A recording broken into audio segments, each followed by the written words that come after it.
tawag doon sa opisina ni Senate President. You don't want publicity. And then now you admitted that you're trying to call reporters. Sinungaling ka. Sa harap ng sambayan ng Pilipino, wala akong kasalanan, wala akong ginawang katiwalian, at ako ay hindi nagnakaw sa gobyerno.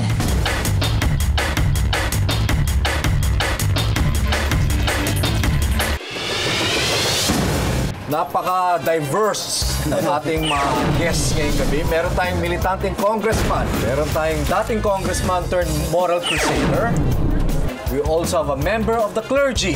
And, of course, a talentado champion. Talaga. Nandito si Teddy, si Benny, si CJ, at saka si Astro Boy. Dahil kay Pacman. Okay. Hindi sila ang undercard sa magiging laban ni Pacman sa June.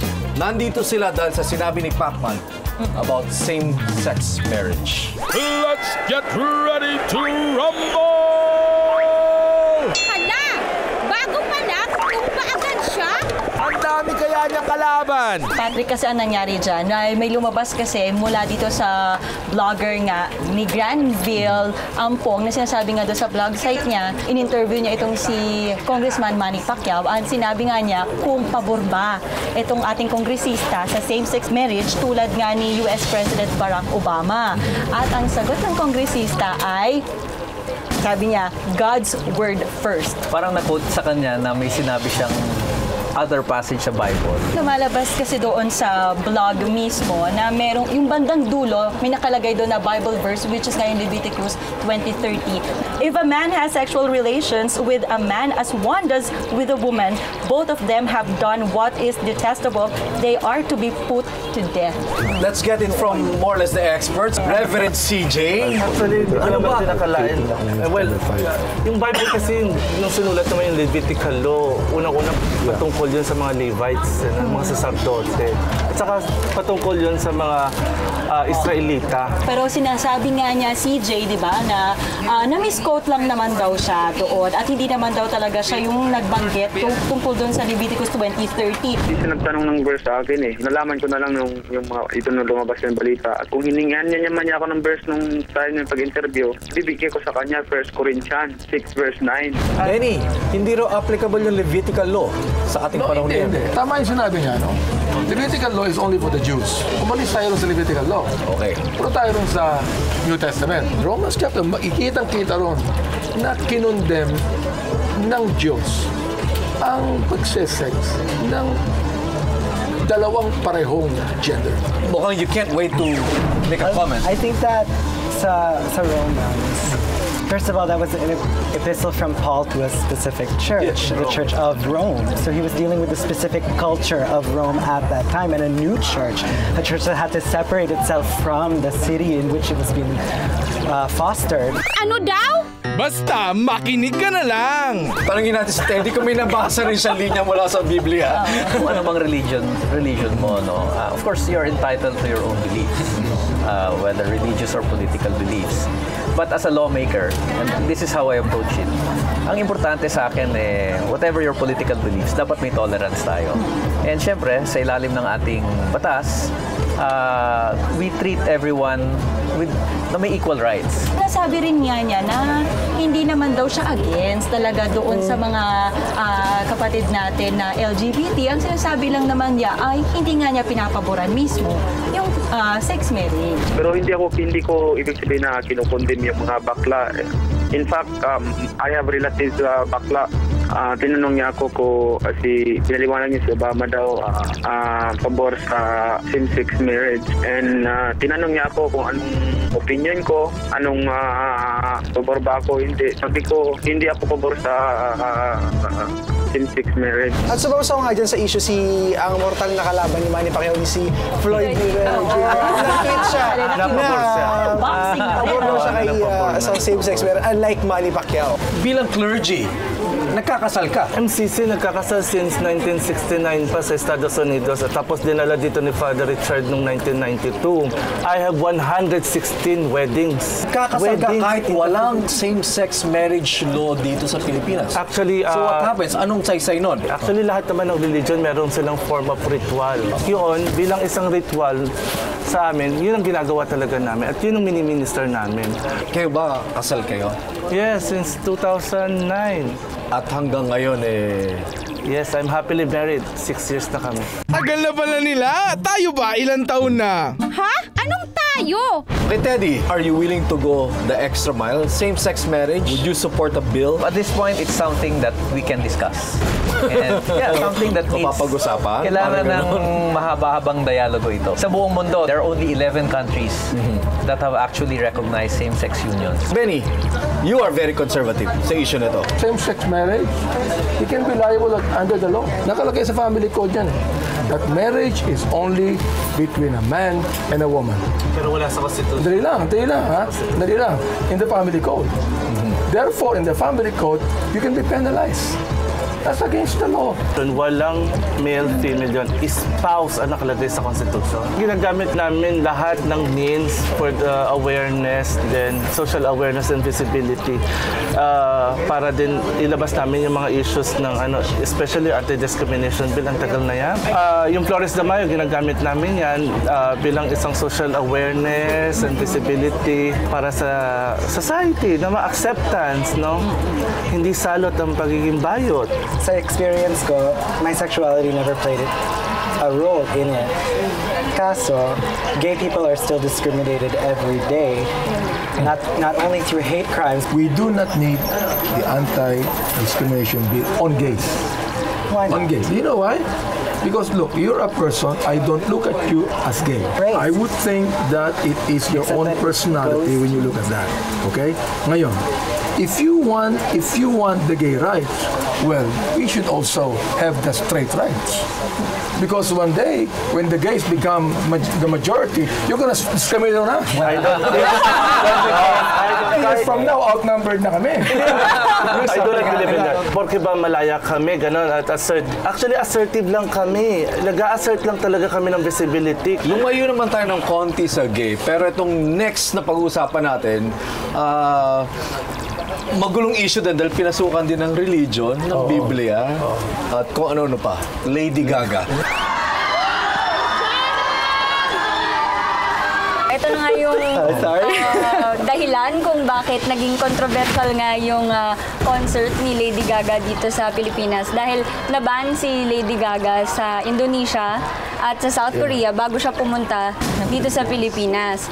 And ang concert nga niya, 2 days, Monday and Tuesday, May 21 at 22. Ang interesting dyan, naban siya sa Indonesia dahil ang nag-protest sa kanya, yung mga Muslim naman. Ang headline nga ng BBC at mga international news websites ay Muslims and Christians protest Gaga. Kaya nga nagrarally They're trying to influence every democratic nation is a secular nation. Yeah. As Lady Gaga concert has the right to have a concert and to sing Judas, I have the right to say no. That is not entertainment. That is advocacy. The Born This Way concert is an advocacy. It is a new... Natatakot pa kayo sa LGBT. Ako natatakot? Hindi. Hindi ako natatakot. Naawa ko sa Okay, bakit kailangan mo kaming kaawaan? Magkape ka. Coffee ba ka mo? Hot or cold? Okay. Born This Way. In a spirit of reconciliation, si Astro Boy, sasampulan tayo ng kanyang winning performance sa Talented Pinoy. Okay. Wow. So graceful. Wow. Maraming salamat, Reverend CJ, Kong, Benny, Teddy Casino. Thank you.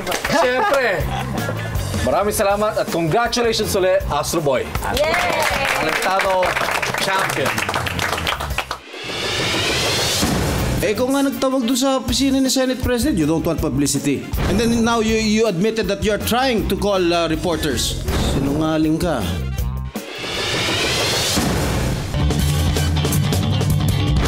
Sa wakas, sumalang na si Chief Justice Corona. Pero bago yan, balikan muna natin yung naging dahilan kung bakit napasabak itong si Corona sa impeachment trial. At ito ay si Conchita Carpio Morales. Dating seatmate ni CJ Corona sa Supreme Court, retired justice, at ngayon ombudsman. Gerard, magkano ba talaga ang pinag-uusapan nating dollar accounts ni Corona? Well, actually, di ba nga isiniwalat nga ni Ombudsman Conchita Carpio Morales yung sinasabing 82 raw na bank accounts ni Corona. Tapos kasama na raw doon yung isang bank account na naglalaman ng $12 million. Pero yung isa, yung 81, ang sabi nila $10 million. Pero ang sabi nga ng mga analyst natin, transaction volume yun. Yung mga pera nagpalipat-lipat kung magkano yan. Labas-pasok. Labas-pasok yung pera para ipinasa sa kabilang account. Ang total ng transaction volume is $10 million. Pero kung magkano yung naiwan, yung balanse, debit minus credit, kung magkano man yon, wala pang malinaw na sagot. At syempre, hindi kompleto ang mga hearings sa Senado, mapa-impeachment man yan o yung mga ordinaryong session nila, kung hindi walang moment itong si Senator Miriam Defensor Santiago. Here is the question. Do you intend, if the defendant is acquitted, to file a second complaint for impeachment this year? Your Honor, it is the House which determines whether, on the basis of the data it receives... I'm not asking about who decides. There's no point investigating.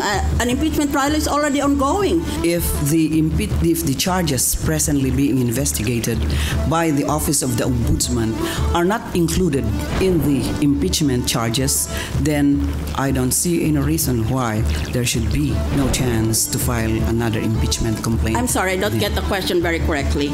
So, may paglilitis part 2. Mataas daw kasi ang ratings, kaya may sequel.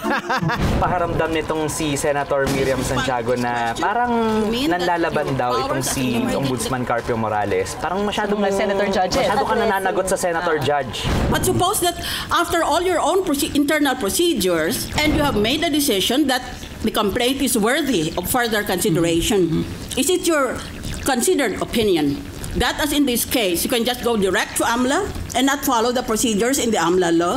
Your Honor, again, I said it would depend on the complaint. Well, you're fudging your answer. No, you said it's... I said you are arguing with the Senator Judge. I'm sorry, mea culpa. I accept the apology. Noted. Oops! Watch out sa blood pressure! Pupuntahan na natin, unang-una, si Risa Ontiveros, di ba? Parang winave na ni Senator Miriam Defensor Santiago yung kanyang right na questionin, magtanong-tanong dito kay Ontiveros dahil unang-una nga, ang salita niya, baka makasama nila sa susunod na kung matapos ang pagkatapos ng eleksyon, di ba? Pareho silang staunch advocate nitong RH bill. I am waiving my right to examine her this afternoon on 2 grounds. The first ground is one of consistency. The Congresswoman is one of the staunchest allies of Senator Pia Cayetano and myself in our epic struggle to pass the reproductive health bill. Mocha smile, wagas! Ang sinabi po namin, Your Honor, sa aming sulat ay various peso and dollar bank accounts at hindi po namin sinabi ang figure na $10 million. Ang isa sa mga highlights din itong na leading to dito sa pag-upo nga ni Chief Justice Corona sa witness stand, ito ang pagkakasabot kay Harvey K. Kasi, kung maaalala natin, merong little lady na lumapit umano sa bahay ni Congressman Umali para magdala ng mga dokumento na may kinalaman sa mga bank account ni Chief Justice Corona. Parang naulit yata. Kasi di ba, sinasabi niya parang basta na lang daw may nagdala sa office niya noong mga papeles at ayaw niyang aminin, ayaw niya sa pangalanan ko sino, sabi lang niya, anonymous. Hindi kaya si small lady din ang nagdala ng document sa gate ni Banalat, Sobrang liit kasi kaya siguro naman walang nakapansin man lang sa kanya. At may lahi siyang ninja. Mabilis kumilos A witness is a person who perceives, meaning to say through his 5 senses, and perceiving can make known his perception to others. The requirement is that you must be an eyewitness or an ear witness or whatever sense was triggered by the events happening before you. Were you a witness to all of these accusations that you make against the Chief Justice? No, Your Honor. You cannot even be a witness and you are foisting yourself as a complainant before the public? What kind of good governance are you trying to promote? You're acting on anonymous sources. Every time there is something that requires identification of the source, the prosecution says there is no source. It came anonymous. Who is Mr. Anonymous? Since I want to ask the PNP and the AFP to issue an arrest order against him. Why is there a proliferation of Mr. Anonymous in this archipelago? You don't even bother to examine for yourself using your own brains whether these complaints are fair or not? Another wow moment captured! Wah! Round 2! Wah! Tapos ang kinagagalit pa ng mga senador natin, bakit daw itong si Harvey K ay lumapit mismo sa office ni Senate President Juan Ponce Enrile para dalhin yung mga documents na yon at may kasama pa raw na TV crew. Anong mali doon? Well, unang-una kasi parang ini-influence mo yung yung pag-iisip ng mga senator judges kasi 'di ba ultimately sila naman yung magde-decide doon. What was your purpose in giving this to me and in the sealed envelope with the television crew? I felt that the Senate would be in the best position to evaluate this document and see if it can be used or not. I did not bring any television crew. In fact, they waited for me there. And I was actually surprised. Because of this, I'm ordering you to show cause why you should not be cited for contempt by this impeachment court.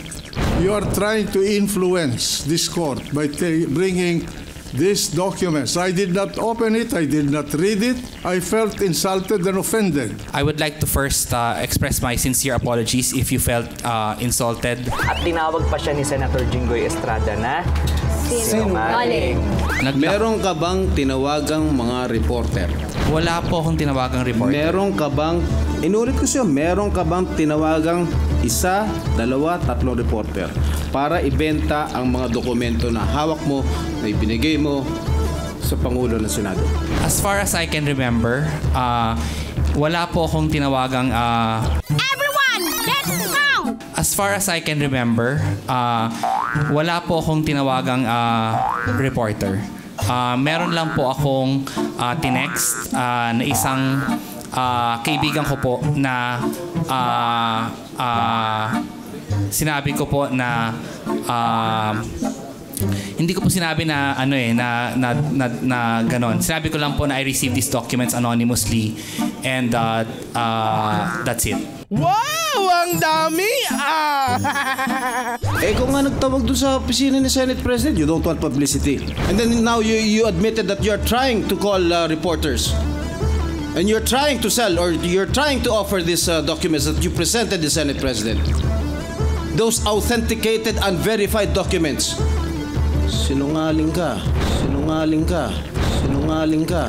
Hindi bale, lahat naman ng katanungan ay unti-unti nang nagkaroon ng kasagutan. Kasama niyong nag-aabang sa katotohanan ang dokumentado. Sa harap ng sambayan ng Pilipino, wala akong kasalanan, wala akong ginawang katiwalian, at ako ay hindi nagnakaw sa gobyerno.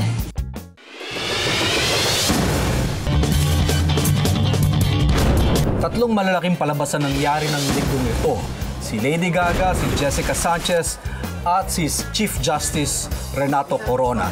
Kaugnay ng huling palabas ay kasama natin dito ngayon si Congressman Kaka Bag-aw ng Akbayan Party List at miyembro ng House Prosecution Panel. Kaka, unahin na natin dun sa mapanghamon waiver na pinamudmud pa pala ni Chief Justice Corona o mga tauhan ni Chief Justice Corona sa Senado. Yung drama, part ng drama ni Chief Justice kahapon ay at para itago ulit na hindi siya mapuwersang ilabas, ay ilipat yung eksena doon sa mga member ng nag-file ng complaint, di ba? So parang ang dating niya ay hindi lang ako, tayong lahat, di ba? I am humbly asking all 188 complainants from the House of Representatives led by the congressmen in the prosecution panel and Senator Franklin Drilon to join me in a moment of truth. as a gesture of transparency and reconciliation with the Filipino people and to one another. Pero ang intention talaga ay hindi niya gagawin yan. Kung talagang siya ay sincere na ibigay at gawin available sa public ang kanyang accounts, ang kanyang assets, hindi niya kailangan ng ganong hamon. So ako, better suggestion ako than him, no? Instead na hamunin lang niya yung 188 beyond this impeachment process. Tingin ko lahat ng mga public officials ay dapat mag-execute ng ganong waiver. In fact, hindi yun kailangan technically, no? Kasi sa SALN, sinasabi mo na binibigyan ko ng authority ang ombudsman para tingnan ang lahat ng aking records, ang aking financial transactions. Pero kung kinakailangan may ganong commitment, tingin ko meron o walang paghamon si Chief. Huwag niyang idikit sa kanyang issue. Ang usapin ito ng transparency at yung kailangang maging available sa public ang lahat ng information tungkol sa yung assets and liabilities. Bago sumalang si Chief Justice Corona, nag-tactic session ang House Prosecution Panel. Ano ang mga in-expect nyo na hindi nangyari o nangyari?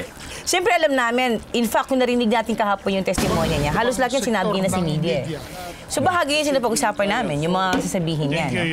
Yung drama na sisiguraduhin niya hindi siya mag-cross. Na-anticipate din namin yun. Mag-speech siya pero mahaba. Dahil ayaw niyang siya ay i-direct, dahil pag-direct siya ay mapipilitang magpa-cross. Diba? So para sa akin niya, magandang ebidensya para sa prosecution. Ito lang po ang tanong ko sa inyo. Kung talagang malakas yung inyong kaso na isinampa sa akin, bakit kayo kailangan mag-imbento ng ebidensya? Sagutin po ninyo yan sa taong bayan. Tingin ko ay exclamation point against him. Halimbawa? Pansinin niyo yung buong speech niya. Ang buong speech niya ay talagang naglalahad at nagbubukas. Sino ako? Malinis po ang aking konsyensya. At ito po ay sinasabi ko sa sambayan ng Pilipino. Ang problema, yun din ang basis ng betrayal of public trust na Constitution. Ang pagkatao mo. So, anong pagkatao ang iniwan ni Chief sa mga nanonood sa kanyang publiko? Na hindi kayo pwede magtanong sa akin, ako lang pwede magsabi. Totoo, ang impeachment process ay hindi lang legal process. Mahalaga dito ang involvement ng mamamayan. Katingin ko, insulto sa katalinuhan ng mamamayan ang ginawa niya kahapon. Sabihin ba naman niya, the Chief Justice wishes. Ang pinaka-highlight din doon, sa sobrang efficient ng kanyang overall projection, ay parang halatang-halata din naman talaga nagsisinungaling siya. Pag sobrang galing kang sinungaling, kayang-kaya mo rin galing yun Suddenly, nagsara siya na ina-address yung sarili niya in the third person. And now, the Chief Justice of the Republic of the Philippines wishes to be excused. Exactly. Hindi niya sinabing ay. May ibig sabihin yun. Talagang makikita mo, napaka-royal, talagang gusto niyang ipakita, Chief Justice, hindi mo binibigyan ng instructions. Hindi yan inuutusan. Hindi yan humihingi ng permisong tumayo. So kung walk out yon, nagkaroon siya ng diabetic attack, medyo ang layo kung planado yon o hindi dahil si Justice Cuevas ay mukhang nataranta at mukhang natural naman yung kanyang either nagulat siya or ang galing niyang magulat. Diba? Parang kay Justice Cuevas yung best performance ng araw na yon. Dahil mukhang tarantang-taranta talaga siya. Oo, siya ang naging best actor imbes na best supporting actor. Pero tingin ko nga, bahalagang maintindihan ng mga nanonood kahapon. Napakalayo sa katotohanan na siya ay nag-walk out o kaya ay may sakit. Yun talaga ang gusto niyang gawin. Hindi yun dulot ng mga nangyari kahapon. Pero makakatulong pa ba kay Chief Justice na ma-cross-examine siya? O yun na yung huling barahan niya? Walang value yung speech niya. Pero from the point of view of the Chief Justice? Dahil hindi niya kayang ipaliwanag ang mga ebidensyang lumabas laban sa kanya, ang best defense ay walang magko-question. Diba? Ang best defense ay walang testimonya. Logically, ganun talaga ang gagawin niya. Kaya tingin ko lang, ang pangit ng pagkakasulat ng script niya, kasi wala namang laman, nang akusa pa siya, na parang siya hindi Chief Justice, wala pa siyang ipiniliwanag dun sa mga accusations sa kanya, at siya pa ang galit. At hindi niya binigyan ng pagkakataong ma-validate yun ng mga tao. At yung ending pa niya ay, hindi niyo talaga ako pwedeng tanungin kasi ako ang Chief Justice. So, tingin ko, mahirap na depensa yung ginawa niya. Nabanggit mo, Pogi. Si Chief Justice? Oo, dapat lang, di ba? Pink. Mapayapa. Talagang yun ang defense niya, character. So, pati sa pananamit at itsura. Maayos. Royalty. Okay. Congressman Kakabag-Aw, maraming salamat. At sa tradisyon ni Chief Justice Corona, the Congresswoman from Akbayan wishes to be excused.